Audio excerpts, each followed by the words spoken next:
Welcome everyone. My name is Sierra Ladroma. I am the project manager for the Iowa Center's Women's Business Center. The Iowa Center's Women's Business Center is funded in part through a cooperative agreement with the U.S. Small Business Administration. After this event, all of you will receive an email with a form to complete. This information allows us to continue providing free educational programming for small business owners in Iowa.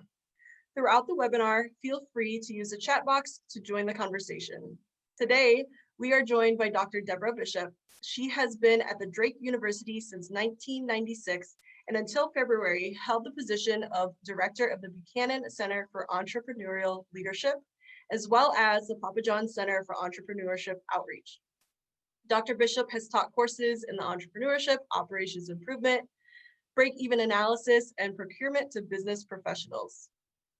Deb, thank you so much for spending your time with us today. The screen is yours. My pleasure. So today I want to talk about what I'm calling pathway to profitability using break-even analysis. So my background is actually in industrial engineering. That's what my PhD is in, and I teach operations management. So this is really about operations management in many ways, but geared towards small business owners or people who really are looking at how do I get to profitability and what does that mean?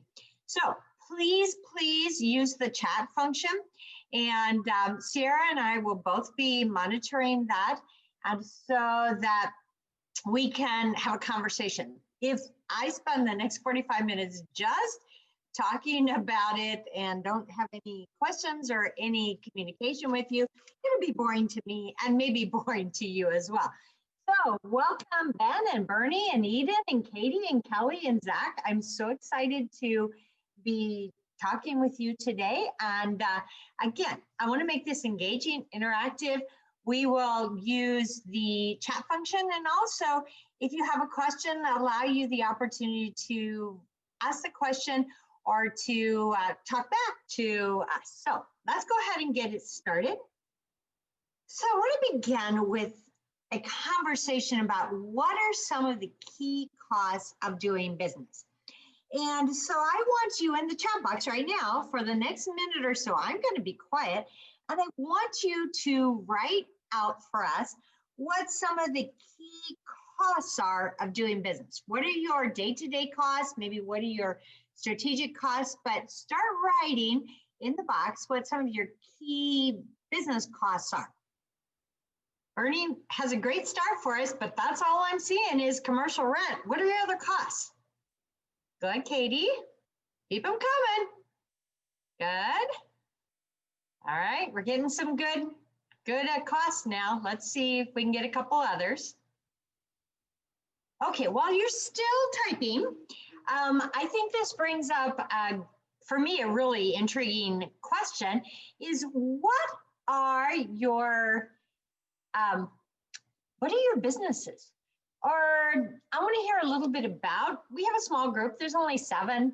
So I want to hear about what type of business you're in, because that's going to impact your costs of doing your business. So I'm going alphabetical here with my list. I'm going to start with Ben. Ben, can you share with us? So if you're on mute, take it off mute. And Ben, share with us your business. I know you do, but share with the rest of us, Ben, what you do. Okay, so I want to like this verbalized. So, okay, I'm going on to Bernie. Bernie, what do you do? I'm sorry, Deb, I have to go through and allow them to talk. Oh, you do? Yeah. Oh. So Bernie, I'm going to allow, here you go. I'm fine if they are allowed to talk. Yeah, so hi, I'm Bernie Stone. I'm one of the 3 city leaders for Bunker Labs Des Moines. We are a national nonprofit that helps veterans and military spouses start businesses, and we do that for free. So we're always attending other content and looking for partners, and wanted to see how you do today to start pushing our members toward you. Excellent. Okay, thank you, Bernie. Eden.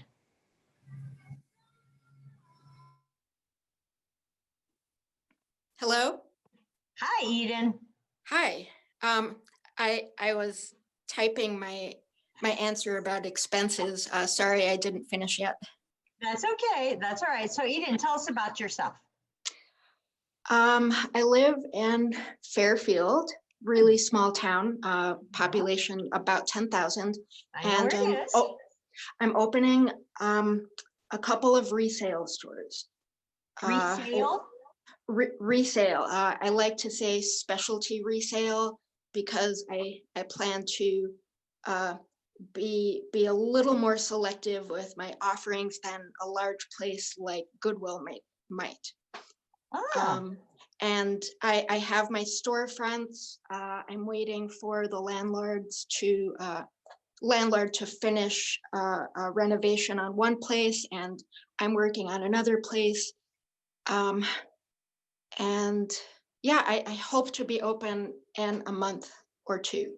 okay, good, good. Juan, can you tell us about what you do? Juan, can you share with us what your business is or what you do? Hi, sorry about that.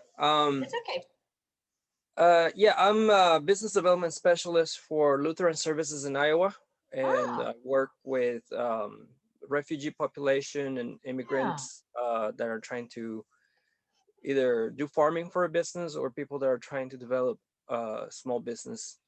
And so I'm here to try to see what I can get from, that I can pass on Yeah. to the clients. Excellent. Okay, so we're getting some not-for-profits that are helping others, and Eden, which I'm sure is going to be helping her community with the resale. All right, a couple others. Katie, can you introduce us to yourself? Hi there, can you hear me? Yes, absolutely. Okay, great. So this has actually piqued my interest more for my husband's business.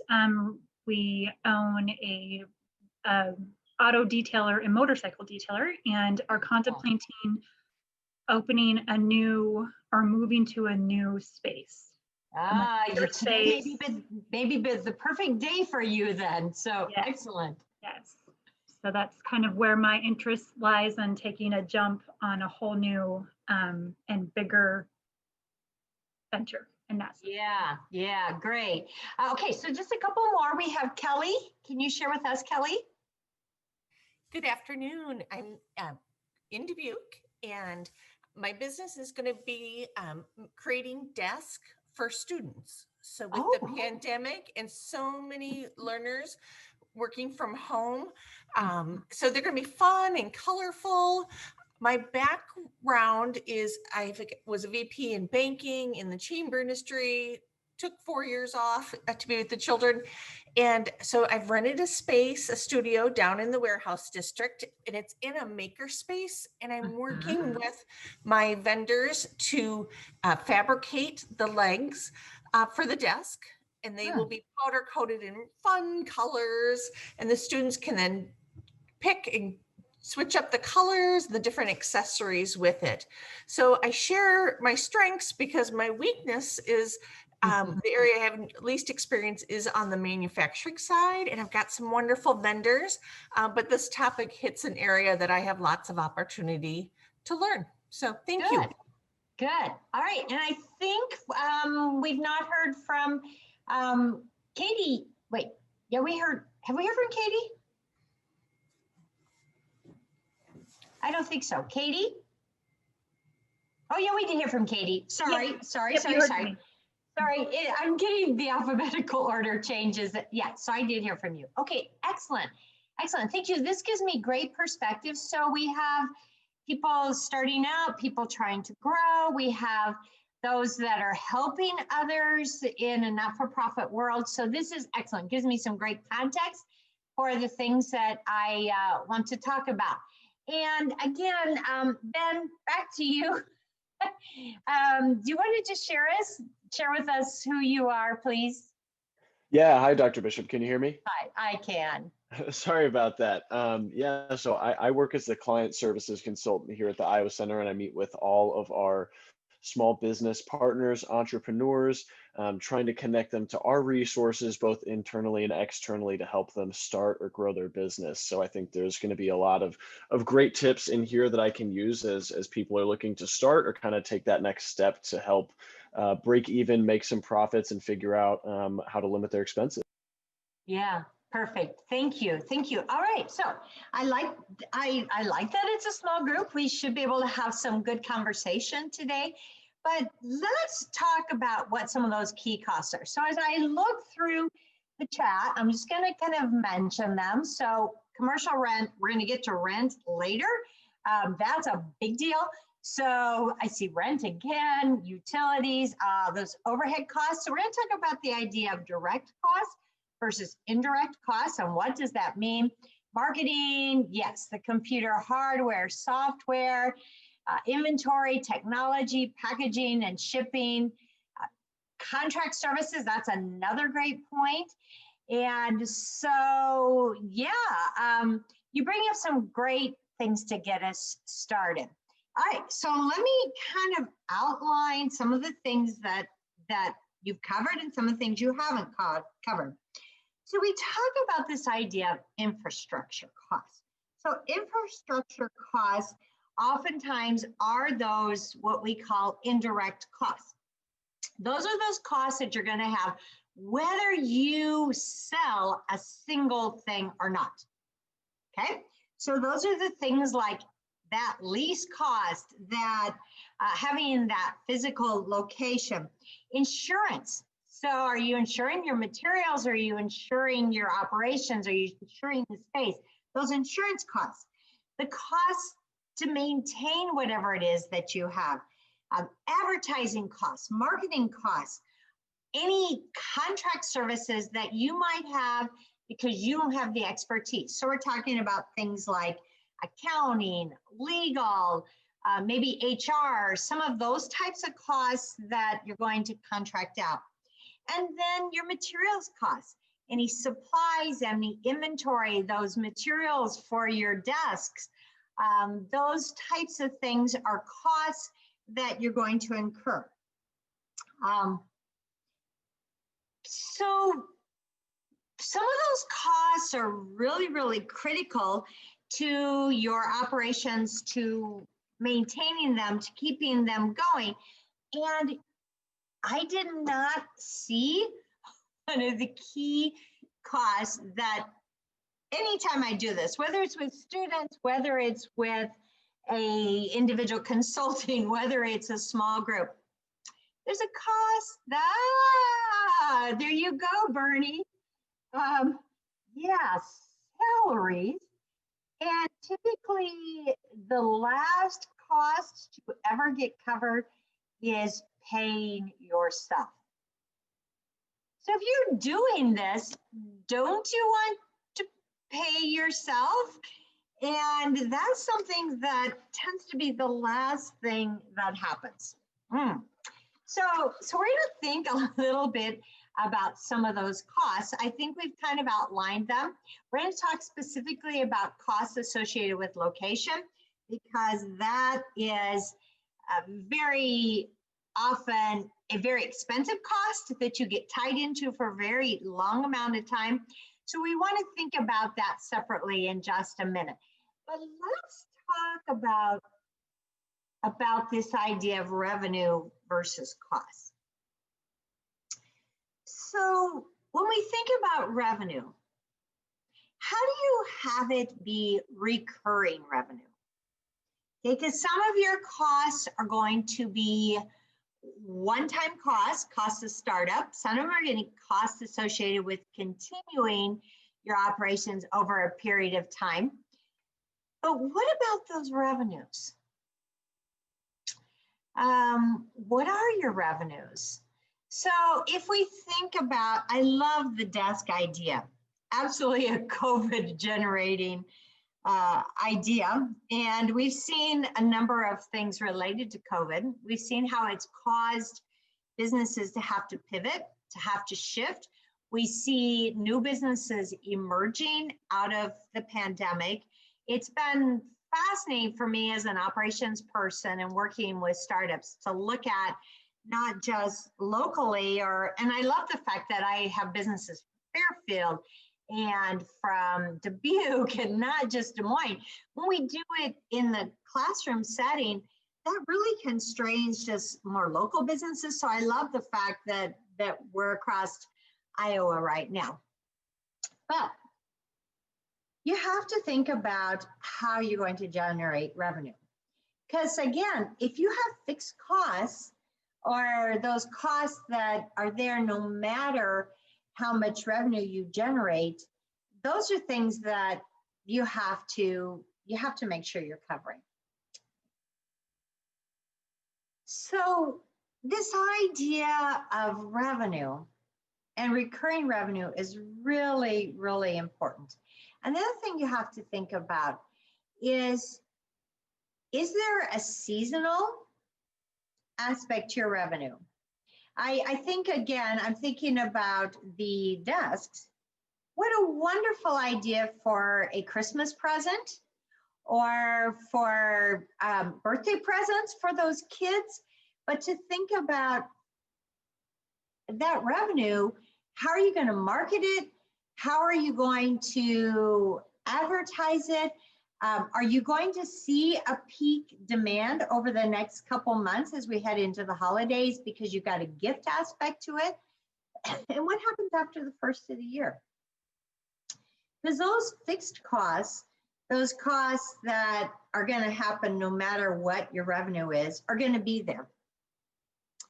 So you have to think about that. You have to consider, what are those revenues going to look like? I want to refer back to the businesses that, let's say Eden and the resale, the idea of the, remind me, I think it was the, sorry, my phone is going. Let me stop it for a second. Remind me about the aftermarket products. And you can in the chat. So that idea of what was it that you guys were selling? Oh, sorry, what was it that you guys were selling? And I think it was it Kelly? What was it that, remind me what you were selling? This is Kelly. I'm the desk. Oh, okay. So it was Katie. What is it, Katie, that you were selling?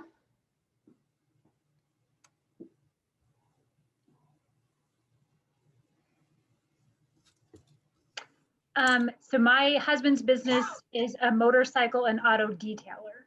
The detailing. And he also sells products with that as well. Okay, so you have a product as well as a service. And it looks different when it's both a product and a service. So the detailing and then those kind of aftermarket products or those things that would be important to your customer.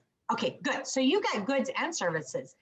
Excellent. All right. And then Eden, you have all of those resale items that are really, really important.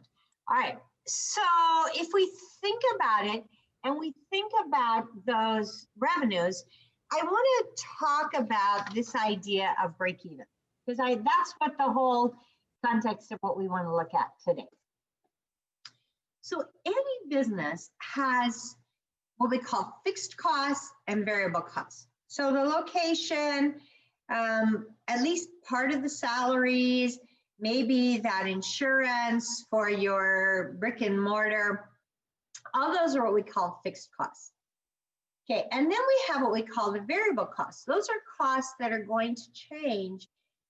So that's the cost of materials, the goods. So the more you're manufacturing, the more you're purchasing, the more you're producing, the more you're going to have in terms of variable costs.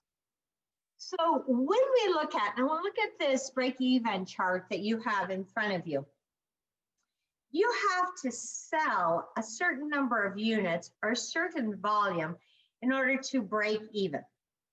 So what you have to think about is, okay, how much do I need to be producing? How much do I need to be selling in order to be able to start making a profit? And if you want to stay in business, you have to be profitable. So let me go to this next one. So this is what we call the break-even point formula. So on the top are your fixed costs. Those are those costs that you're gonna have no matter what it is that you're selling. Okay, and then on the bottom is that sales price per unit. So how much you're selling that desk for, how much that service is going to be for detailing, how much you're going to sell those resale items for. So that sales price per unit, and it may vary depending on what that detail looks like, maybe what that aftermarket product looks like, maybe depending on what the features are in that desk. That sales price per unit might vary depending on what that unit looks like, minus the variable cost per unit. So in order to break even, what you have to understand is how many units do you need to sell? And we typically look at it on a monthly basis because so many of our costs are monthly. The cost of the lease or the rent or the goods or the insurance is typically on a monthly basis. So we want to look at what are the fixed costs on a monthly basis and what are those sale price per unit minus our variable cost per unit.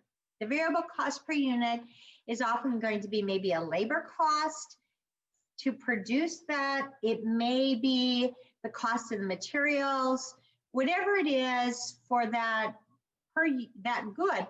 We have to set a sales price high enough so that we're covering all of those fixed costs and still making a profit. So I want to give you an example from a few weeks ago. So I needed the help of a young business person who happens to be a videographer, a very, very good emerging videographer, and very impressive. So I asked him to do some work for me for a project I was working on. And we talked about the content and what I needed him to do. And I said, I'm not naming names, I said, how much would this cost me? What's your price point? And he took, maybe 45 seconds. And he said, I can do it for $200. And I said, no, you can't. I said, are you gonna pay yourself? What about your time? What about the value of what you're gonna be creating for me? So I said, if you do this portion of it, I would pay you $1,500. If we add on this other component, which in that point we weren't sure we were gonna be able to do it because of COVID, it's $2,000. And I happen to have a really good relationship with this young videographer. And I said, okay, we've had this conversation before. Why are you undervaluing what you're doing? I said, I have $2,000 budget for this project. You just told me it was going to be $200. And as the customer, I could have said, oh, yay, $200. That is amazing. You're going to give this to me for $200? But are you really going to make any money on this project? Don't give away your work. And oftentimes, and I may be speaking to Katie and Kelly particularly, don't give away your work. You have to be making a profit at what you're doing. Okay, and oftentimes when you start out, you're going to say, oh, I just have to get a foot in the door. I have to get in the market. So if you sell those services or sell those goods for a price that are really, really low, what's going to happen when you raise those? Let me just tell you, it's easier to lower a price than it is to raise a price. You know, you hear about sales. I mean, not sales from like selling, but things that go on sale. Okay, so you can put something on sale.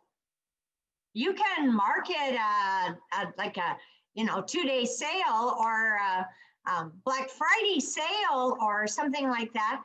But raising it from 200 to 2,000 is more difficult to do.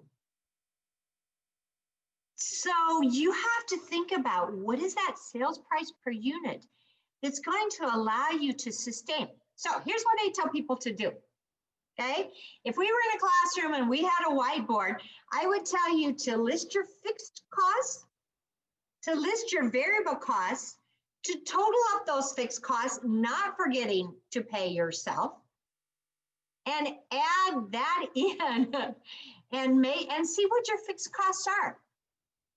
Then think about how many details you can do in a week.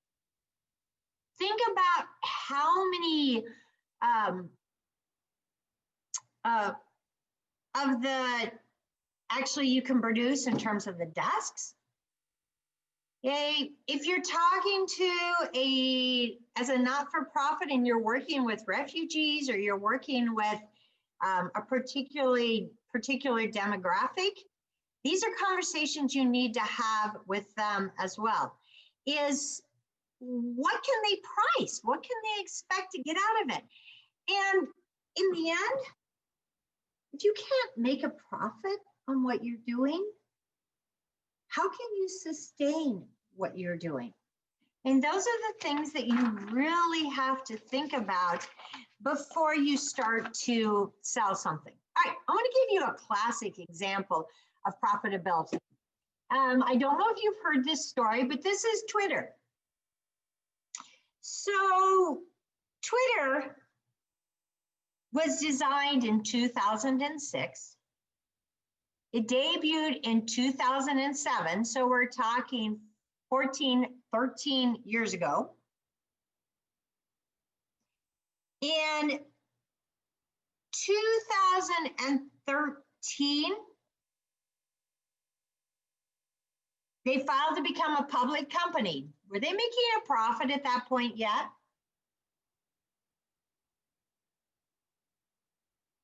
No, they weren't.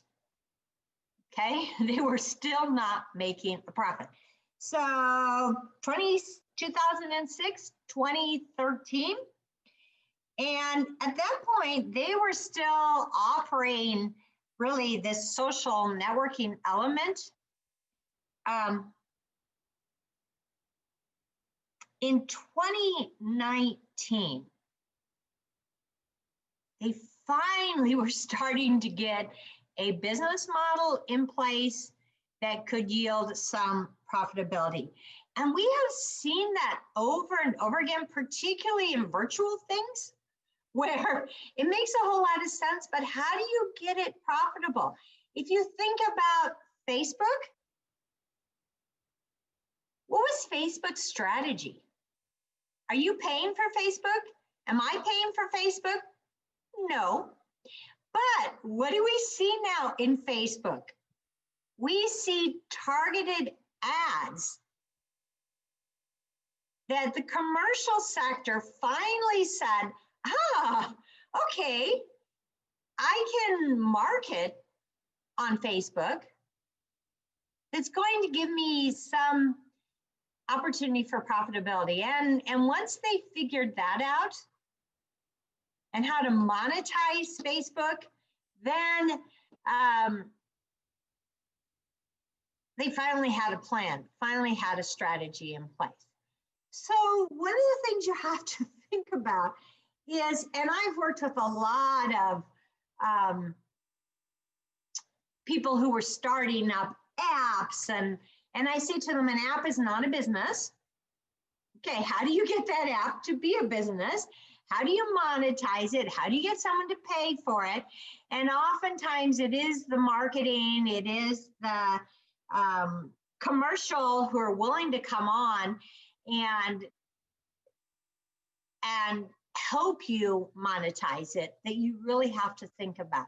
So I appreciate the idea that the ones that we've talked about today really have a way to monetize and have a way to generate a profit, because oftentimes it's like, okay, it's a great idea, but how are you going to make money at it? How are you going to sustain it? How are you going to grow it? So I want to talk about this idea of time to break even. And what's that payback period? Maybe for Twitter, it's years and years and years.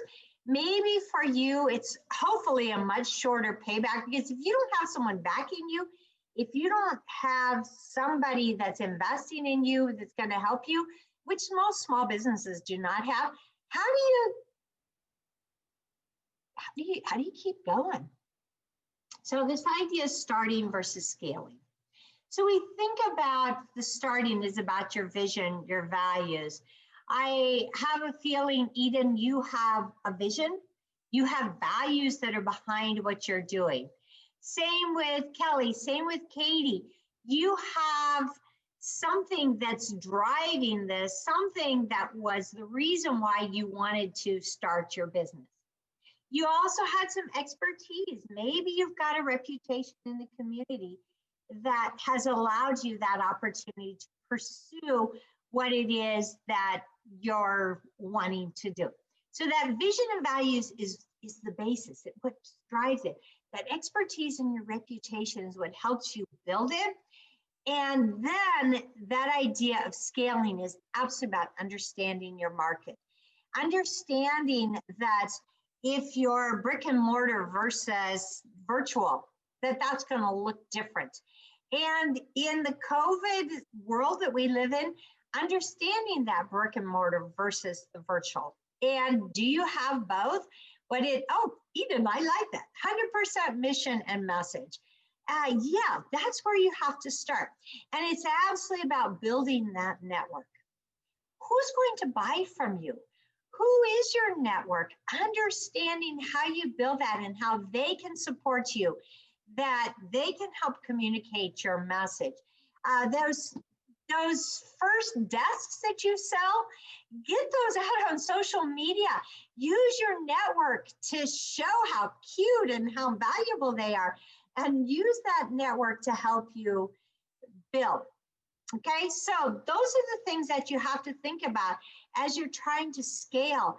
Tap into those.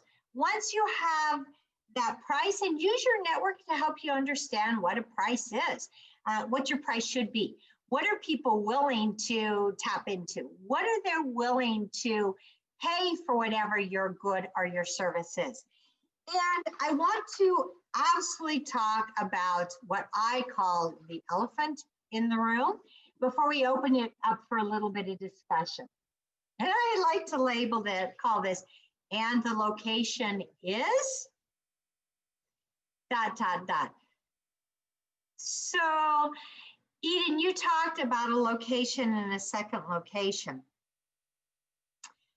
Yeah, brick and mortar, there's a lot of value to that, but there's also a lot of hidden costs associated with that brick and mortar. So with the desks, the idea of a maker space or some kind of a startup space is great because the costs tend to be lower. The leases are not as long, but I'll tell you kind of a sad story from a couple of years ago, and this is from the East Village in Des Moines. I had a conversation with a young lady who had started a brick and mortar in the East Village, and it wasn't going well. And essentially, we talked about how do you survive until you can get out of that lease? What creative options do you have? And she was also already being quite creative in how to generate revenue, how to bring others alongside. Anytime you connect to a lease, to a landlord, buy something, buy a piece of property, let me just say that you're tied into something for an extended amount of time. Particularly if it's a 3-year, a 5-year lease, which right now businesses are trying to get you, the landlords, the property owners are trying to get you into, because they need the income and they need something that they can count on in terms of recurring revenue, that monthly lease.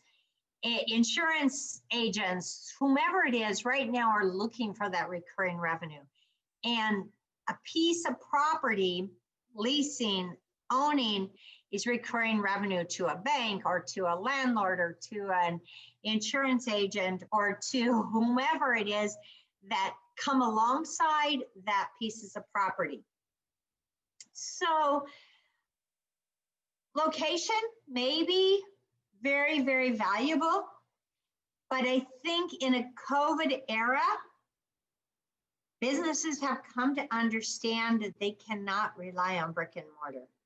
Just think of all of the retail, all of the restaurants, all of the businesses that were shut down.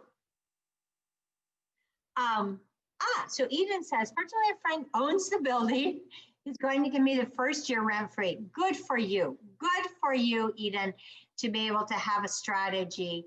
And in this day and age, I've heard of another case where there was a daycare that wanted to get started, and they were able to negotiate the first 6 months rent free. So because there is that need to get tenants in, landlords are being much more flexible with their negotiations right now. So yeah, I mean, those are things that you absolutely want to negotiate. You want to think about if brick and mortar is what you want to do. But right now, I just want to say, if you feel like location is important, probably as the entrepreneur, as a business startup, this is a day and age where you have much more negotiating power, because the landlords are more and more for lease signs are appearing, at least across the metro. And so those are things that you want to think about. You want to think about, if I truly feel like I need brick and mortar, what does that look like? And how much do I have to produce? How much do I have to sell? What is it going to look like in terms of those fixed costs that come with brick and mortar, to make sure that I'm going to be able to have a profitable business? All right. So I've gone on long enough. I love the chat and the conversation, but I want us to get off mute. And I want us, for the last 10 minutes or so, to have a conversation. What questions do you have? What maybe it's the not-for-profits that are working with startups. Maybe it's the startups. Let's have a conversation. I'm going to leave this with you, and I am absolutely open to a Zoom conversation later on, offline. I have my Drake email right there. Happily willing to have a conversation. Reach out to me at deb.bishop@drake.edu, and we'll continue. But let's see what conversation is. Juan, I see you're off of mute. Juan, do you have something you want to talk about?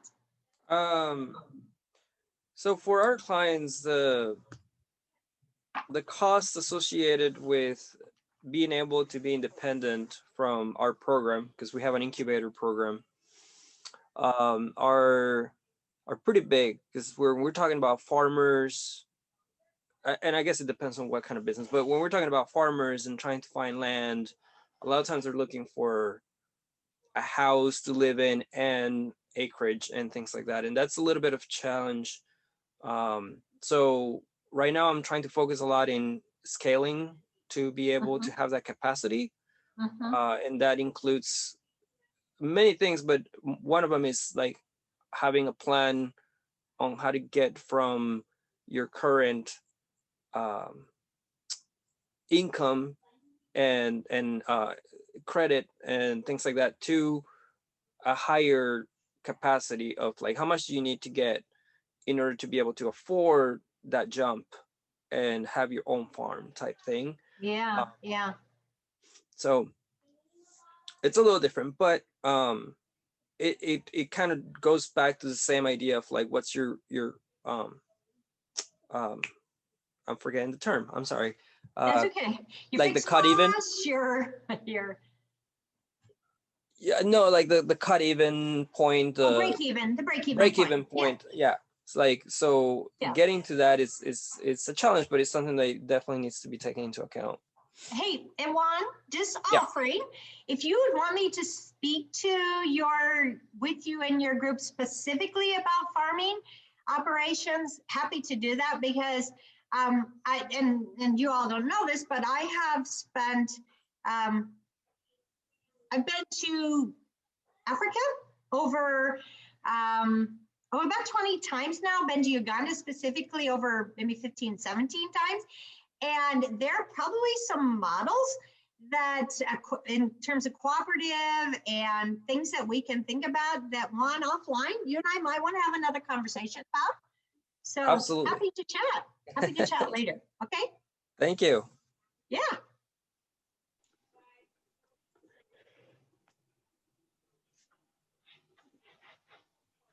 Dr. Bishop, I just had a question. A lot of times when I'm speaking to people, and there's expectations for what the business is going to gross in the first few years as far as sales, and I just was wondering if you had any advice for people who are looking to get started and having questions about how to set realistic expectations for like the volume that they're going to sell, so that they can then translate that to a better and more accurate break-even price.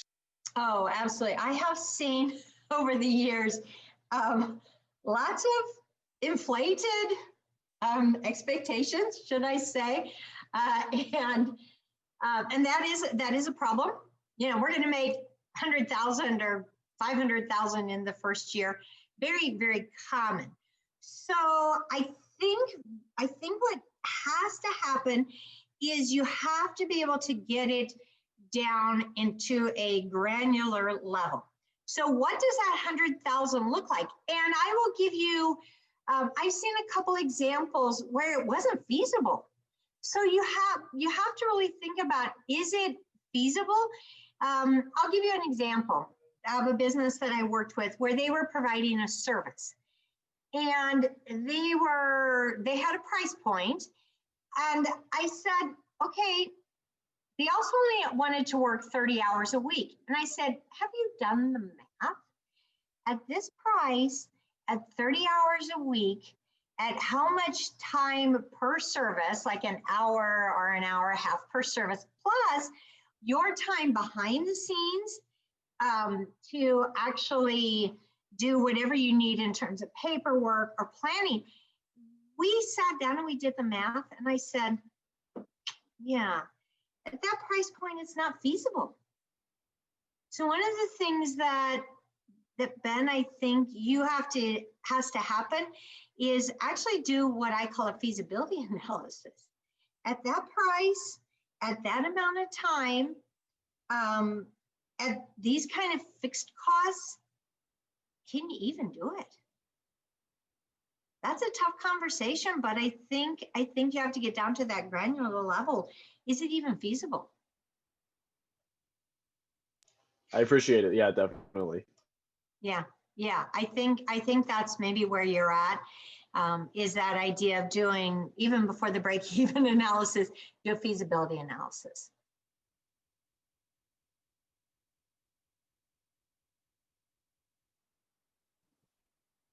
I actually had a quick question as well.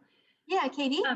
When you talked about pricing and Yes. how you had probably a lower price when you started out just to get your foot in the door, is there a magic time or a certain time or your tips on when it is time to start raising your prices based on your demand? Because the demand is much higher now and word is getting out and schedules are filling. So when you talk about you want to make sure that you're not giving away your work, what is that time to start raising it without outpricing yourself as well? Yeah, that's a great question again. And I think that's where the break even makes sense. If you're having to bring on more people and that idea of scaling, I think you have to look at what additional costs is. And we use a term called quantum growth, and that's where you're actually going from here to here. So it's not always a trend, but it might be a quantum change. And so as your market is changing and it's no longer family and friends and you're kind of giving away the goods to your family and friends, then I think that's where you maybe want to think about a marketing strategy, okay? And part of that marketing strategy is pricing. So maybe you're to a point where you want to bring in a marketing consultant, okay? And that marketing consultant can help go back and look at, okay, what's the pricing of competitors? What is the other pricing in that market? So that idea of really doing a marketing analysis is probably maybe a point that you're at now, Katie, to think about what is the market going to hold for you. So I might suggest, if you're seeing a tremendous increase in demand and you're thinking about adding on or doing some kind of a quantum increase, to get a marketing specialist to talk to you. I think you might be at that point. Outside of the salaries, are there any startup costs that you often see people are forgetting? You know, obviously paying themselves, but things like overhead or any things that you know, people just traditionally tend to overlook and then end up being surprised by these additional costs later on. The two key is the salary and the fixed costs associated with a location. Yeah, and the fact that if your demand, and I'm going to go back to the desks, if there's going to be a seasonal impact of that demand where you may see spikes and then drops and spikes and drops, and again, with the detailing, there may be a seasonal effect to that. So any place where your demand is not going to be relatively consistent, you really have to think about your fixed costs, that cost of your site, of your kind of location. If your revenue is not going to be stable from month to month, making sure you have enough in the bank to cover those months where it's going to be less. Okay, so good. So one, yeah, that insurance is another one. And really understanding what your liability costs are. So you have to insure your, just that idea of liability if you have a space. And also the idea of insuring any goods, the desks, those materials, the finished goods, the things in process, what kind of insurance costs. Yeah, and again, taxes are another one, very classic, particularly because taxes, you may only pay those periodically, quarterly or semi-annually, and you have to make sure you have the money in the bank to pay those when those are due, because insurance, taxes, they're going to want them whether you have revenue or not. Those are some great examples. Yep, so costs that are fixed versus revenue that's not necessarily consistent from month to month. Okay, so now I'm getting into the accounting side of it and managing the accounting piece of it as well. And if you're not really comfortable with that, that's where you can bring those contracts, that marketing person, that accounting person in to help you with some of those things. And I think the Iowa Center can give you some really good guidance on some of those aspects of managing your business. You're absolutely right. Does anyone else have any questions for Dr. Bishop? I'm really loving this interactive conversation we're having. Okay, so I had dropped it in the chat before, but all of you will be receiving an email with Dr. Deb Bishop's contact information. So if you do have a specific question that you don't feel comfortable sharing here, or you think of one right when you get off of here, feel free to reach out. Please use your resources. Please just ask your questions in order to help you and your businesses. Yeah. Dr. Bishop, thank you so much for spending your time with us today. Oh, my pleasure. I love doing this kind of stuff. So, and I love the one-on-one conversations as well. So please feel free to reach out to me. This is what besides teaching 18, 19, 20-year-old, I love having these kind of conversations individually. And we can do Zoom. So yeah. Excellent. Have a great day, everyone. Thank you All so right, much. Thank you. Thank Bye. you. Thank you.